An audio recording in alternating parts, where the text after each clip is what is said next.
몇 문장으로 요약하라 하면은 우리가 오늘 읽은 말씀입니다. 우리가 성경을 볼 때 세부적으로 한 말씀 한 단어 해석하면서 보는 것 유익이 많이 있습니다. 그러나 때때로 또 크게 거시적으로 말씀을 볼 때도 유익이 있습니다. 흔히 이런 방식을 나무가 아니라 숲을 보는 방식이다 이렇게 얘기하지 않습니까? 예수님의 사역도 세부적으로 한 단어 한 문장 이렇게 살펴볼 때 은혜가 있고 유익이 있지만 또 주님의 사역을 요약적으로 거시적으로 볼 때도 큰 유익이 있습니다. 오늘 바로 우리가 다룰 말씀이 예수님의 사역을 거시적으로 혹은 요약적으로 보여주는 말씀이라고 할 수 있겠습니다. 주님은 어떻게 사역하셨는가? 이것이 핵심 주제죠. 주님은 어떻게 사역하셨는가? 어떻게 사역을 하셨는가? 첫째, 예수님은 하나님께서 주신 한계를 인정하시고 사명을 찾으셨다 하는 것입니다. 1절을 보십시오. 그 후에 예수께서 각 성과 마을에 두루 다니시며, 예수님께 이 각 성과 마을은요 한계입니다. 하나님께서 두신 한계죠. 하나님께는 한계가 없습니다. 그죠? 하나님의 속성, 인간과 다른 하나님의 속성을 전지전능 무소부재라고 얘기합니다. 모든 것을 다 아시고 또 모든 것을 행할 능력이 하나님께 있습니다. 뿐만 아니라 하나님께서는 시공간을 뛰어넘어 어디든지 존재하시죠. 주님이 존재하시지 않는 곳이 없다. 무소부재하시다. 그렇게 우리는 말합니다. 지금 우리가 여기서 예배할 때 하나님 여기 계시지 않습니까? 그러나 저 태평양 건너 미국에도 여전히 계시고 저 북극에도 계시고 저 은하 너머에도 주님은 계시죠. 안 계신 곳이 없습니다. 한계가 없다는 것이죠. 하나님께는 한계가 없습니다. 자, 예수님은 하나님이십니까? 아니십니까? 예, 하나님이시죠. 성자 하나님이십니다. 그럼 예수님께는 한계가 있습니까? 없습니까? 한계가 없으시죠. 그런데 한계 안으로 들으셨습니다. 인간을 구원하시기 위해서 인간이 되셨죠. 빌립보서 2장 8절에 사람의 모양으로 나타나사 자기를 낮추시고 하나님이 두신 한계 안으로 들어오셨다는 것입니다. 인간이 가지고 있는 한계 안으로 하나님께서 들어오셨다는 것이죠. 자, 하나님께서 인간에게 두신 한계가 무엇입니까? 지역이죠. 갈릴리, 예수님께는 갈릴리, 그것이 한계였습니다. 또 인간에게는 한계가 무엇입니까? 시간이죠. 우리는 태어날 때가 있고 죽을 때가 있습니다. 그죠? 우리에게 주신 얼만큼 우리가 살라고 하나님이 배정하셨는지 모르지만 딱 우리에게 두신 한계가 있습니다. 또 사역하라는 한계도 있어요. 예수님께는 3년이었습니다. 3년. 3년이라는 시간을 하나님께서 두신 것이죠. 또 한계가 무엇이 있습니까?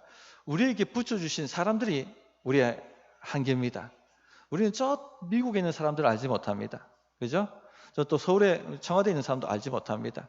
여기 경산, 여기에 우리에게 주신 사람들, 이게 한계입니다. 예수님께는 갈릴리의 작은 주님을 쫓는 무리들, 이들이 주님의 한계였죠. 예수님은 이 한계를 인정하시고 이 한계 안에서 최선을 다해서 하나님께서 내게 주신 사명이 무엇인가 거기에 집중하시고 그 사명을 찾아서 충성스럽게 사명을 감당하셨습니다. 그래서 우리가 해야 될 일도 바로 그겁니다. 우리에게 주신 한계를 인정하고 그 한계 안에서 최선을 다해서 사명이 무엇인가를 발견하고 찾아서 그 사명을 감당하는 것입니다. 자, 갈릴리는 그 당시에도 아주 형편없는 동네였습니다. 그래서 사람들은 갈릴리에서 무슨 선한 것이 나겠느냐라고 조롱을 할 정도였습니다. 예수님은요, 왜 하나님 저를 저 예루살렘에서 태어나게 안 하시고 왜 이 갈릴리 작은 어촌 마을에 태어나게 하셨어? 어떻게 사명 감당하라고? 어떻게 전 세계를 복음화 하라고 하시는 겁니까? 하고 불평, 원망하지 않으셨죠. 인정하셨어요. 하나님 나를 여기 두셨구나. 그리고 여기서 내가 어떻게 최선을 다해서 하나님의 사명을 감당할까? 거기에 집중하셨던 것입니다. 한때 우리 젊은이들 사이에 그 수련회 같은 거 할 때 유행했던 메시지가 요셉처럼 꿈을 꾸라, 이런 메시지였습니다. 혹시 이런 메시지 듣고 자라신 분, 젊은 세대 아마 여기 다 있을 겁니다. 세계를 품으라, 큰 꿈을 꾸라, 그런 식의 메시지를 들어봤습니다. 자, 근데 정작 요셉은 애굽의 총리가 될 꿈을 꿨나요? 전혀 그런 꿈을 꾸지 않았습니다. 그죠? 그는 자신에게 주어진 하나님이 주신 한계를 인정하고 그 한계 안에서 최선을 다해서 하나님의 사역을, 사명을 찾아 충성스럽게 감당한 것밖에 없습니다. 그리고 그 다음 단계 이렇게 열려서 나갔던 것이죠. 보디발의 집에 갔을 때, 노예로 팔려갔을 때 하나님 왜 저를 여기에 두십니까? 현실 부정하지 않았습니다.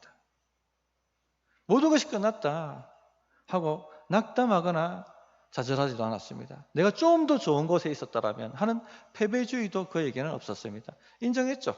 쿨하게. 하나님 나를 여기 두셨구나. 여기서 내가 해야 될 사명이 뭔가? 노예로 두셨기 때문에 노예로서 주인에게 최선을 다하는 것이 그의 사명이었습니다. 최선을 다했습니다. 그러자 인정을 받고 가정 총무가 되죠. 자, 그러나 또 집 주인의 아내를 범하려고 했다는 모함을 받아서 감옥으로 떨어집니다. 그가 어떻게 반응합니까? 현실 도피합니까? 나는 여기 있을 사람이 아니야. 현실 도피하지 않죠. 혹은 낙심하고 낭망합니까? 왜 이렇게 내게는 되는 일이 없을까? 왜 하나님 나에게 이런 안 좋은 일만 자꾸 생기게 만듭니까? 하고 낙담했습니까? 그렇지 않습니다. 인정했어요. 아, 하나님이 나를 여기로 보내셨구나. 자신에게 주신 한계를 인정하고 최선을 다해서 여기서 내가 해야 될 사명이 뭘까? 그 사명을 찾아 감당해냈습니다. 결국 그는 감옥에서도 인정을 받게 되었고 간수가 모든 죄수의 사물을 요셉에게 맡길 정도로 그렇게 영향력이 커졌던 것이죠. 성도님들, 이와 같습니다. 우리가 높아지고 우리의 영향력이 깊어지고 우리의 영향이 넓어지고 하는 것은요, 우리의 일이 아닙니다. 그것은 하나님이 열어주셔야지 되는 일입니다. 하나님이 열어주시지 않고 문을 닫고 계신데 내가 아무리 애쓰고 노력하고 발버둥 쳐도 절대 그런 일은 일어나지 않습니다.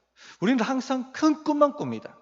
내 영향력이 좀 더 넓은 세계에, 좀 더 많은 사람에게, 좀 더 많은 지역에, 좀 더 깊게. 하나님이 열어주시지 않으면요, 꿈꾸다가 그냥 인생 다 보냅니다. 이렇게 꿈만 꾸는 사람들은요, 현실 인정하잖아요. 하나님이 나에게 두신 이 한계를 인정하지 않습니다. 내가 좀 더 좋은 자리에 있었다면, 내가 좀 더 좋은 사람들과 있었다면, 내가 좀 더 많은 능력과 물질을 가지고 있었다면 현실을 도피하든지 패배주의에 빠져 삶을 살게 됩니다. 우리가 높은 꿈만 꾼다고 인생이 열리는 것이 아닙니다. 지금 우리에게 주어진 시간, 지금 우리에게 주어진 장소, 지금 우리에게 주어진 사람들, 이 한계를 인정하고 여기에서 하나님이 주신 사명이 무엇인가 하는 것을 찾아내는 것입니다. 그리고 그 사명을 최선을 다해서 충성스럽게 감당해내는 것이죠. 그 다음에 문을 여시는 것은요, 하나님의 몫입니다. 달란트 비유에도 이것이 나오지 않습니까? 하나님이 각 사람에게 주신 한계가 있어요. 어떤 사람은 1달란트, 어떤 사람은 2달란트, 어떤 사람은 5달란트. 무엇입니까? 남의 달란트 부러워하는 게 아닙니다. 내가 2달란트 있었다면, 내가 5달란트 있었다면 불행해집니다. 그런 삶은. 1달란트든 2달란트든 5달란트든 나에게 주신 이 한계를 인정하고 여기에 최선을 다하는 것이죠. 사명 발견하고 감당해내는 것입니다. 다음에 문을 여시는 것은 하나님의 몫입니다. 충성하면 2달란트에게는 다시 2달란트를 주시는 것이고 5달란트에게는 5달란트는 더 주시는 것이고 그렇게 문들이 열리는 것이죠. 누가복음 16장 10절에 지극히 작은 것에 충성된 자는 큰 것에도 충성되고 지극히 작은 것에 불의한 자는 큰 것에도 불의하느니라. 이 말이 무슨 말씀입니까? 하나님이 처음부터 큰 것 안 주신다는 것이죠. 작은 것 주셔요. 테스트하십니다. 여기에 내가 충성하느냐 하지 않느냐 이것 보시고 그 다음 문을 여시는 거죠. 그러므로 성도님들, 우리에게 주어진 한계를 인정하세요. 그리고 이 한계 안에서 내가 해야 될 사명이 무엇인가 찾으시고 거기에 집중하시고 충성해 보시기 바랍니다. 예를 들면 지금 나에게 물질이 없다. 내가 좀 더 많은 물질을 가지고 있었다면 계속 불행해집니다. 나를 하나님께서 광야에 두셨구나. 그럼 내가 해야 될 사명이 뭐지? 하나님은 의지하고 믿음으로 사는 것 훈련하는 것이구나. 충성하십시오. 그럼 그 다음에 문이 열리는 것입니다. 그러므로 성도님들 한계 인정하시고 최선을 다해서 사명 찾고 감당하시기를 바랍니다. 자, 주님이 어떻게 사역을 하셨는가? 두 번째, 예수님은 선택과 집중을 하셨습니다. 열매를 맺으려면 어떻게 합니까? 좋은 열매를 맺으려면 선택과 집중하셔야 되죠. 우리 경사는요, 봄만 되면 복사꽃이 활짝 핍니다. 정말 아름답습니다. 그런데 어느 날 아내가 꽃 따라간다 이렇게 얘기하고 집사님들 몇 분과 복사꽃 따라가시더라고요. 왜 꽃을 따느냐? 그 귀한 꽃을. 꽃을 따주지 않으면 좋은 열매가 맺히지 않는다는 이런 얘기를 하더라고요. 선택과 집중이죠. 선택과 집중. 좋은 열매를 맺기 위해서 선택과 집중하는 것입니다. 자, 이 앞에 흐르는 남천을 따라서 저 위쪽으로 남쪽이죠. 남쪽으로 가다 보면 포도밭이 나타납니다. 경사는 또 포도가 유명하죠. 지금 주렁주렁 열매가 맺혀 있습니다. 그런데 가지치기랍니다. 가지치기를. 왜죠? 선택과 집중하는 것이죠. 좋은 열매를 맺기 위해서. 세상 이치가 이렇습니다. 이 땅에서도 뭔가 한 분야에서 전문가가 되려면 선택과 집중이죠. 가지를 칩니다. 교회도 마찬가지입니다. 교회가 정말 영향력 있는 교회, 하나님이 사용하시는 교회, 열매 맺는 교회가 되려고 한다면요, 선택과 집중을 해야 됩니다. 뭐에 선택과 집중해야 됩니까? 사명이죠, 사명. 신앙생활도 마찬가지입니다. 능력 있는 신앙생활, 하나님이 나를 사용하시는 신앙생활, 어떻게 할 수 있습니까? 선택과 집중입니다. 이것도 하고 저것도 하고 의욕만 넘친다고 되는 일이 아니고 꿈만 크게 꾼다고 될 일도 아닙니다. 선택과 집중을 하는 것입니다. 그래서 주님께서 열매를 많이 맺게 하시기 위해서 무엇 하신다고 하세요? 가지를 친다, 이렇게 가지치기를 한다, 이렇게 말씀하시고 있지 않습니까? 우리에게 주어진 한계가 있기 때문에 우리에게 주어진 시간이 있고 우리에게 주어진 에너지가 있고 우리에게 주어진 자원 다 한계가 있습니다. 그러므로 선택과 집중을 해야 됩니다. 무엇에 집중할 것인가? 예수님은요, 주어진 한계 안에서 선택과 집중을 하셨습니다. 자, 주님이 뭐에 집중하셨는지 한번 보겠습니다. 1절 다시 한번 보십시오. 여기에 답이 다 나와 있습니다. 한번 찾아보시기 바랍니다. 그 후에 예수께서 각 성과 마을에 두루 다니시며 하나님의 나라를 선포하시며 그 복음을 전하실세 12제자와 함께 하였고, 자, 예수님께서 무엇에 선택과 집중을 하신 것 같습니까? 첫째, 뭐가 보이시죠? 각 성과 마을에 두루 다니시며, 주님은 하나님이 보내신 지역, 하나님이 보내신 장소, 여기에 집중하셨습니다. 여기 보면은 각 성과 마을이라고 했는데 구체적으로 어딘지 밝히지 않았지만 복음서 전체를 보면 갈릴리죠. 갈릴리입니다. 마가복음 1장 39절에 보면 이에 온 갈릴리에 다니시며 그들의 여러 회당에서 전도하시고 이렇게 말씀하셨어요. 자, 하나님의 궁극적 비전은 뭡니까? 복음이 땅끝까지 뻗어나가는 것이죠. 자, 근데 주님은 지금 어디에 집중하셔요? 갈릴리. 3년 동안. 왜? 3년 동안 지금 유럽 다니고 저 미국 찾아다니고 이렇게 해가지고는 지금 복음이 확산 안 됩니다. 열매가 맺혀지지 않아요. 이 3년이라는 기간 동안은 갈릴리에 집중해야 되는 것이죠. 그래서 주님은 평생 갈릴리에 집중하셨어요. 예루살렘도 몇 번 안 가셨습니다. 갈릴리 밖을 자주 가시지 않았어요. 시돈도 딱 한 번 가셨고 오로지 갈릴리에, 평생 이 갈릴리에 하나님이 보내신 이곳에 집중을 하셨던 것입니다. 온 세계 방방 곳곳에 복음이 전파되는 것은 어느 때에 됩니까? 주님이 세우신 사도들, 그들 시대 때에 복음이 땅끝까지 증거될 것입니다. 오고 오는 세대에 복음이 땅끝까지 증거될 것입니다. 주님이 해야 될 일은 지금 이 갈릴리, 나를 보내신 이곳에 집중하는 것입니다. 성도님들, 우리도 마찬가지입니다. 하나님이 우리를 보내신 곳이 있죠. 하나님이 우리를 보내신 장소가 있고, 하나님이 우리를 보내신 부서가 있고, 여기에 집중하시라는 겁니다. 우리 교회에 집중하시고, 경산에 집중하시고, 목장에, 나를 보낸 목장에 집중하시고, 또 나를 보낸 부서에 집중하시고, 전도에 집중하시고, 그것이 열매를 맺는 방법입니다. 우리를 두신 곳에 집중이 안 되는데 어떻게 더 넓은 곳으로, 더 먼 곳으로 하나님께서 우리를 보내시겠습니까? 지금 이것도 안 되는데 어떻게 더 넓은 곳으로 우리의 영향력을 확대시키겠습니까? 어떤 분들은 보면요, 이곳저곳, 이 교회 저 교회, 하루는 이 교회, 하루는 저 교회, 이번 주는 이 교회, 다음 주는 저 교회, 막 정신없이 다니시는 분들이 계십니다. 왜 그렇게 다니시냐고 물으면 나는 한 교회에 부름받은 사람이 아니고 여러 교회를 섬긴다, 이렇게 이야기를 하십니다. 말은 번지를 한 것 같고 화려해 보이는 것 같은데요, 열매 없습니다. 딱 보십시오. 그런 분들 보면 열매가 없어요. 선택과 집중을 못 하거든요. 이 선택과 집중을 하셔야 됩니다. 양이 많다고 좋은 것이 아니라 질이 중요합니다. 질이 되어야 되는 것이죠. 이 교단 일 우리가 해야 됩니다.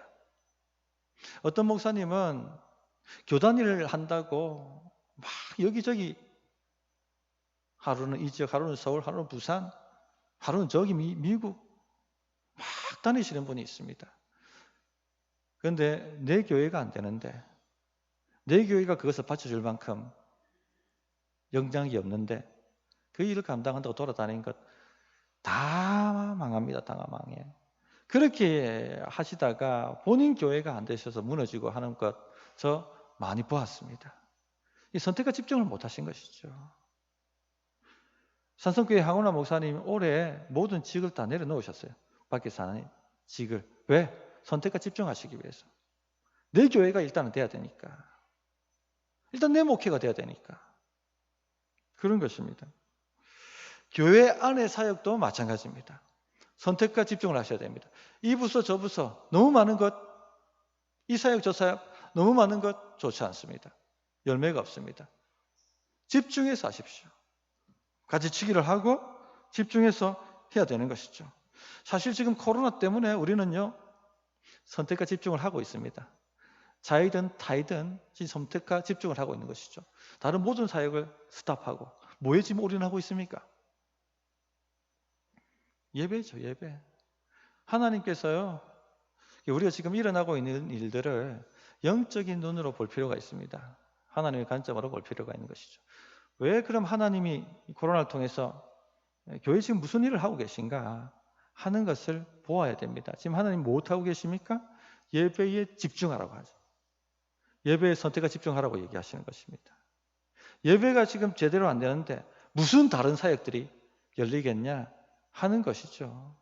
그러므로 성도님들, 이 코로나가 우리에게 위기이자 기회입니다. 예배에 집중을 해보십시오. 이 예배를 잘 드리기 위해서 마음으로 준비하고 기도로 준비하고 또 한 주간 예배 가운데 주신 말씀을 어떻게 삶을 살아낼 것인가를 초집중을 해보십시오. 예배 일지를 한번 만들어 보세요. 선택과 집중. 나는 지금 무엇에 선택과 집중해야 되는가? 질문하고 묵상하고 자기 삶에 적용시키는 작업을 해보십시오. 혁명이 일어나요. 변화가 일어납니다. 능력이 나타나고 열매를 맺게 됩니다. 자, 또 주님은 뭐에 집중하셨을까요? 메시지에 집중하셨어요. 잘 보십시오. 하나님의 나라를 선포하시며 그 복음을 전하실 때 다른 주제를, 다양한 주제를 말씀하시지 않으셨습니다. 무엇 전하셨습니까? 하나님의 나라의 복음, 복음의 메시지를 3년 동안 말씀하셨습니다.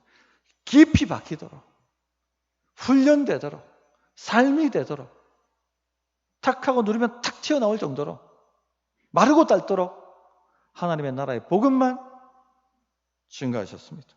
왜 하나님 나라 복음에 집중하셨는가? 하나님 나라의 복음이면 충분하다는 것입니다. 더 다양한 메시지, 더 다양한 주제가 필요 없다는 것이죠. 복음만 제대로 붙잡고 복음만 제대로 알면, 복음만 제대로 살아낼 줄 알면 충분합니다. 부족함이 없습니다. 지금 우리가 누가 복음을 살펴보고 있잖아요. 복음입니다. 복음. 누가 복음만 제대로 이해하고 제대로 우리 삶에 적용만 시킨다면 삶의 변혁과 혁명이 일어날 수밖에 없습니다. 열매를 맺을 수밖에 없습니다. 생명의 역사가 일어날 수밖에 없습니다. 사도 바울이 그랬죠.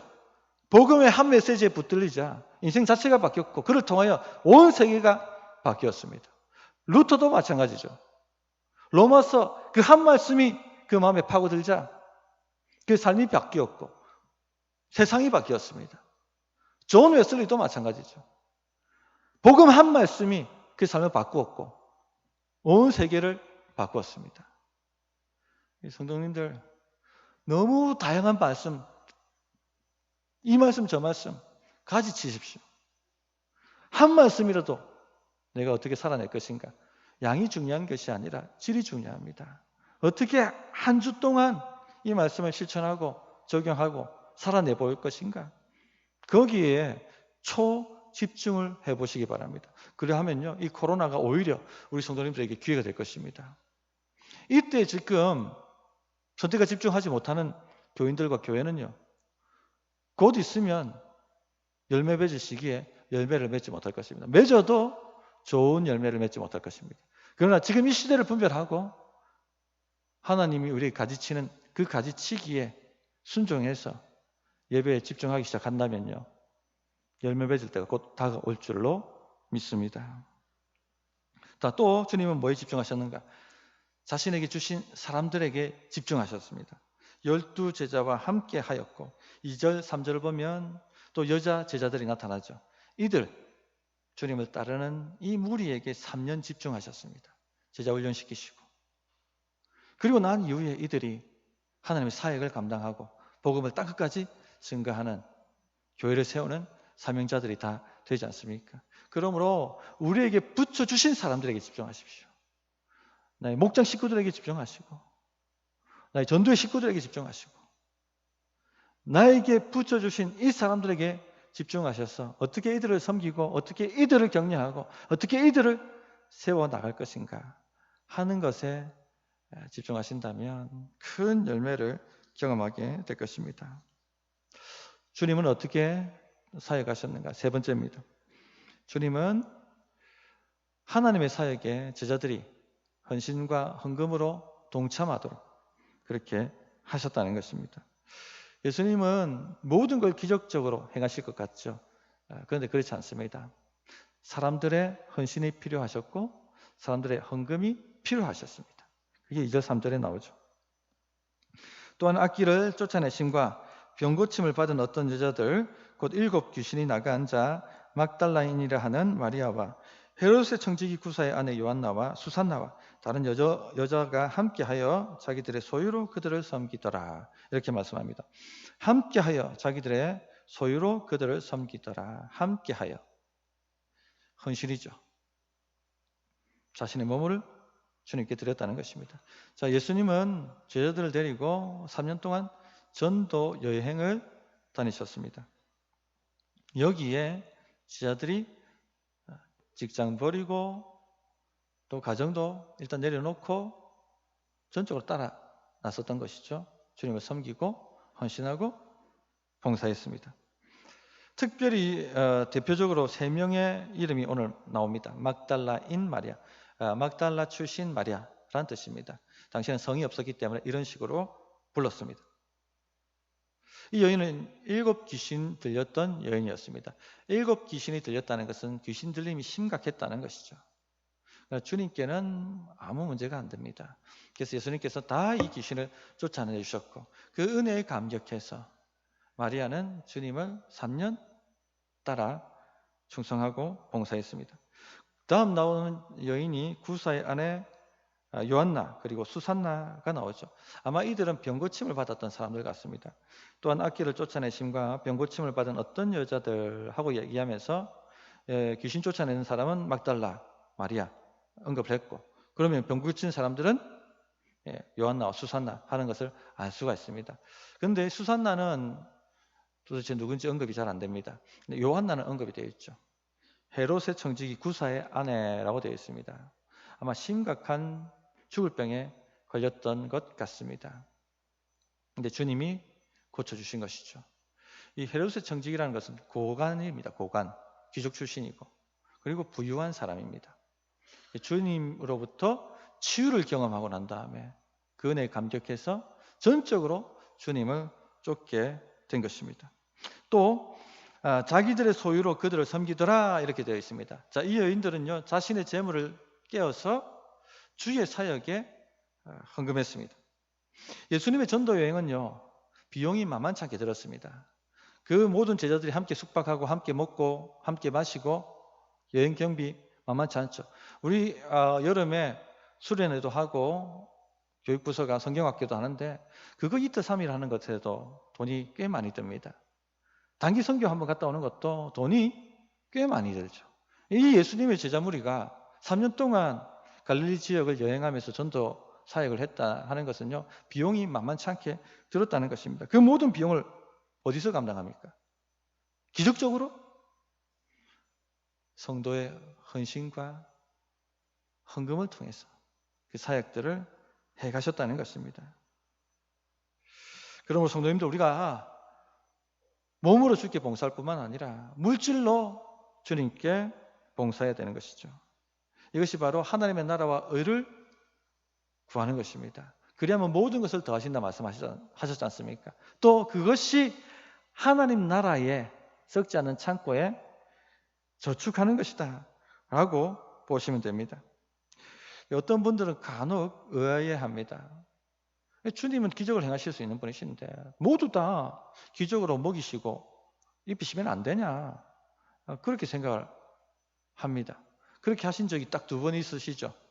언제입니까? 오병이어를 가지고 5,000명을 먹이셨을 때, 그리고 마가복음 8장에 나오는 칠병이어 사건, 칠병이어를 가지고 4,000명을 먹이셨을 때 기적적으로 그들의 먹는 것을 해결해 주셨습니다. 그런데 기적은요, 표적이거든요. 의미가 있습니다. 함부로 낭비하거나 남발하시지 않습니다.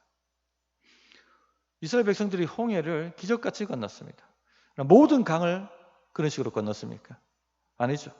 여리고를 7바퀴 돌고 소리침으로 무너뜨렸습니다. 그럼 모든 성을 그렇게 무너뜨렸습니까? 아니죠. 그렇게 하지 않습니다. 남발하시지 않습니다. 이 광야에서 5병이어 7병이어로 이 백성들을 먹일 때는 돈이 있어도 먹일 것이 없었어요. 광야는 아무리 돈이 많아도 지금 어디서 음식을 사가지고 줄 수 없는 환경이었습니다. 이때는 주님이 생명의 떡인 것을 증명하시기 위해서 기적을 행하시는 거예요. 남발하시지 않습니다.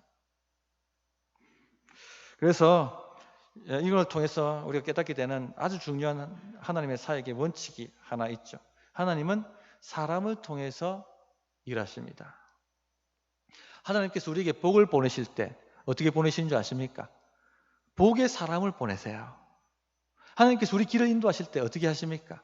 우리 길을 인도할 사람을 보내십니다. 사람이 하나님의 통로입니다. 통로. 복의 통로예요. 복의 통로. 사사기를 보시면 이스라엘 백성들이 큰 위기 가운데 빠졌어요. 하나님께서 구원을 보내십니다. 어떻게 보내세요? 구원을? 사람을 보내시오. 사람을. 사사를 보내십니다. 사사를. 그를 통하여 하나님의 구원이 가고 그를 통하여 하나님의 복이 흘러가는 것이죠. 그러므로 성도님들, 사람이 중요해요. 사람이. 하나님이 어떻게 일하시는가? 사람을 통해 일하시는 것입니다. 여기 모이신 모든 분들이 바로 복의 통로입니다. 하나님께서 각 사람에게 은사를 주시고 교회를 섬길 재능을 주셨다고 말씀하시지 않습니까? 이건 복이거든요. 하나님께서 그 교회 어떻게 복을 주시는가? 사람을 통해 복을 주십니다. 복의 사람이 와야 되는 것이죠. 지금 복의 사람이 모였습니다. 여기 계신 분들이 내 교회를 어떻게 섬길 것인가? 그리고 사명을 발견하고 충성하신다면 우리 교회는요, 복을 받아요. 근데 나는 섬김을 받고 싶다. 왜 나를 이렇게 섬겨주시지 않는가? 이런 분들은 복의 통로가 아닙니다. 문제거리입니다, 문제거리. 잘 아셔야 돼요. 우리에게 오는 사람은 두 종류입니다. 복의 사람이 있고 저주의 사람이 있습니다. 문제의 사람이 있습니다. 여기 우리 교회로 모였다는 것은요, 하나님께서 모두 복의 통로로 우리에게 붙여주셨다는 것입니다. 복의 통로의 사명을 찾아서 감당하셔야 됩니다. 그러므로 성도님들, 쓰임받게 해달라고 하나님께 부르짖으시기 바랍니다. 하나님, 제가 복의 통로가 될 수 있도록 주님 사명 발견하고 저를 사용해달라고 그렇게 구하시기 바랍니다. 그런 꿈을 꾸세요. 그런 꿈을 위해서 하나님 나에게 건강도 달라고 구하시기 바랍니다. 건강이 없는데 어떻게 섬깁니까? 어떻게 헌신합니까? 어떻게 3년 주님을 쫓아다닙니까? 하나님, 주님 가시는 곳에 나도 가고 싶어요. 주님이 예배 가면 나도 예배 가고 싶고, 주님이 기도회 가면 나도 기도회 가고 싶고, 주님이 선교전도 가면 나도 선교전도 가고 싶어요. 건강이 없으면 못합니다. 인생은요, 출장이라고 말씀드리지 않았습니까? 하나님께서 우리에게 출장 보내셨어요. 건강이 없는데 어떻게 출장을 감당합니까? 그러므로 꿈을 꾸십시오. 하나님, 저 건강하게 해주십시오. 사명 감당하고 싶습니다. 둘째, 물질이 없는데 어떻게 헌금합니까? 물질이 없는데 어떻게 섬겨요? 그래서 우리가 수요 기도회 때마다 부르짖는 게 뭡니까? 사명 감당할 수 있도록 하나님 나에게 물질 권세 달라고, 물질 열어달라고 부르짖지 않습니까? 그렇게 한번 꿈을 꿔보시기 바랍니다. 하나님께서 나를 출장 보내셨는데, 아니 출장비 안 주고 보내는 게 있습니까? 어떻게 출장을 감당합니까? 하나님, 나 출장비 주세요. 나 주를 위해서 일하고 싶어요. 주님의 일에 헌신하고 싶습니다. 이런 큰 꿈을 한번 꿔보시기 바랍니다. 물론 시작은요, 작은 것으로 시작합니다. 작은 것에 충성하는가 안 하는가 하나님이 테스트해 보십니다. 지금 나에게 주신 한계 안에서 나에게 주신 사명을 발견하셔서 최선을 다해서 충성해 보십시오. 다음 문을 여시는 것은 하나님이 열어주시는 것입니다. 주를 섬기면 절대 공손으로 보내시지 않습니다. 마태복음 14장 41절, 42절에 선지자의 이름으로 선지자를 영접하는 자는 선지자의 상을 받을 것이요, 의인의 이름으로 의인을 영접하는 자는 의인의 상을 받을 것이요, 또 누구든지 제자의 이름으로 이 작은 자 중 하나에게 냉수 한 그릇이라도 주는 자는 내가 진실로 너희에게 이르노니 그 사람이 결단코 상을 잃지 아니하리라. 냉수 한 그릇에도 상을 잃지 않게 됩니다. 우리 성도님들이 이 원리를 깊이 아시고 주를 위해서 헌신, 봉사해 보시기 바랍니다. 자, 말씀을 맺도록 하겠습니다. 주님이 어떻게 사역하시는가 하는 것을 거시적으로 한번 살펴보았습니다. 나에게 주신 한계를 인정하십시오. 좀 더 좋은 자리에, 좀 더 좋은 환경에, 좀 더 좋은 기회에 절대 열매 맺을 수 없습니다. 불행해집니다. 하나님 나를 여기에 두셨구나 인정하고 최선을 다해서 사명을 찾으시기 바랍니다. 둘째, 선택과 집중하십시오. 지금 하나님 나에게 뭘 선택하고 집중하라고 말씀하시는가? 질문하시고 나머지는 다 가지를 잘라버리십시오. 특별히 지금 코로나 시대 때 하나님께서 예배에 집중하라고 말씀하십니다. 예배에 방해되는 모든 걸 잘라버리십시오. 하나님 말씀으로 한 주간을 살아내는 것을 방해하는 모든 것을 가지쳐버리시기 바랍니다. 열매를 맺게 되어 있습니다. 셋째, 헌신하십시오. 헌금하십시오. 주의 나라 일에 동참하십시오. 작은 것에서부터 시작을 해보십시오. 큰 것을 맡겨주실 것입니다. 그래서 우리 성도님들이 주님 손에 붙들려서 아름다운 복의 통로가 되셔서 마음껏 쓰임 받는 그런 삶을 사시기를 바랍니다. 어떻게 응답해야 될지 1분간 기도하도록 하겠습니다.